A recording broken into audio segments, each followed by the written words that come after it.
जिस S-400 ने operation सिंदूर और उसके बाद सैन्य संघर्ष में पाकिस्तान के छक्के छुड़ा दिए और दुश्मन की मिसाइलों, ड्रोन और जेट्स को अंदर तक घुसने नहीं दिया।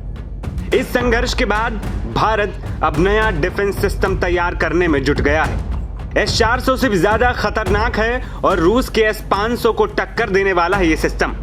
भारत के इस कदम से पाकिस्तान और चीन में दहशत फैल गई कि अभी तक तो सिर्फ S-400 से मुकाबला था, अब भारत का नया डिफेंस सिस्टम कुशा से हम कैसे पार पाएंगे? जी हां, भारत जिस नए प्रोजेक्ट पर काम कर रहा है उसका नाम है प्रोजेक्ट कुशा।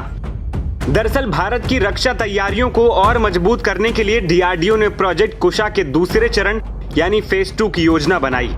इस चरण का लक्ष्य रूस की अत्याधुनिक S-500 मिसाइल डिफेंस सिस्टम की बराबरी करना है। रूस का S-500 सिस्टम हाइपरसोनिक मिसाइलों को भी रोक सकता है और 600 किलोमीटर तक के लक्ष्यों को मार गिराने में भी सक्षम है।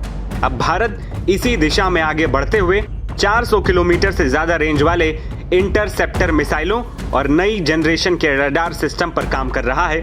इसमें AI आधारित तकनीकी और 1500 किलोमीटर तक ट्रैक करने वाला लॉन्ग रेंज रडार शामिल होगा। अब सवाल कि आखिर भारत को इसकी जरूरत क्यों पड़ी?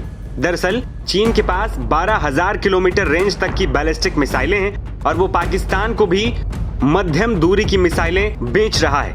ऐसे में भारत को अपने महत्वपूर्ण ठिकानों, कमांड सेंटर्स और बड़े शहरों को इन खतरों से बचाने के लिए एक मजबूत वायु रक्षा कवच की जरूरत है। इसके अलावा S-400 जैसे विदेशी सिस्टम की तुलना में प्रोजेक्ट कुशा अधिक सस्ता भी है।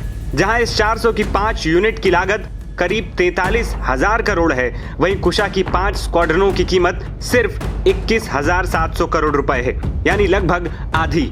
बता दें कि ये भारत के आत्मनिर्भर भारत मिशन को भी मजबूती देता है। अब आपको प्रोजेक्ट कुशा क्या है ये समझाते हैं। प्रोजेक्ट कुशा, जिसे ERADS यानी कि extended range air defence system या PGL-RSAM programme long range surface to air missile भी कहा जाता है, भारत का स्वदेशी long range air defence system है। इसका मकसद भारत की मौजूदा MR-SAM जिसकी रेंज 80 किलोमीटर है और रूस से खरीदे गए S-400 जिसकी रेंज 400 किलोमीटर है के बीच दूरी को भरना है। इस सिस्टम में 3 तरह की इंटरसेप्टर मिसाइलें शामिल होंगी।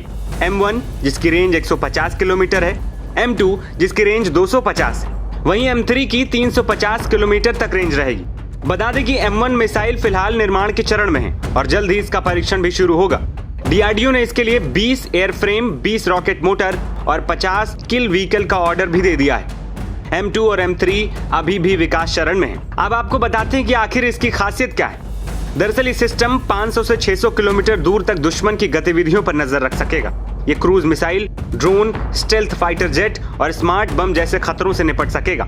M1 और M2 इंटरसेप्टर में ड्यूल पल्स मोटर और थ्रस्ट वेक्टर कंट्रोल लगे होंगे जिससे वो तेजी से दिशा बदल सकते हैं। M3 में बड़ा और ताकतवर किल व्हीकल होगा जिसकी सिंगल शॉट किल संभावना 85% और सोलो मोड में 98.5% तक हो सकती है। वहीं DRDO ने लक्ष्य रखा है कि 2028 से 2029 तक प्रोजेक्ट कुशा को भारतीय वायुसेना और नौसेना में शामिल कर लिया जाए। ये प्रणाली भारत के मौजूदा आकाश, बराक 8 और S-400 जैसी सिस्टम से जुड़कर एक जॉइंट एयर डिफेंस नेटवर्क तैयार करेगा जिसे भेदना लगभग नामुमकिन होगा। वहीं कुशा की इस खासियत से आप समझ ही गए होंगे कि आखिर चीन और पाकिस्तान परेशान क्यों ना हो। NBT ऑनलाइन की रिपोर्ट।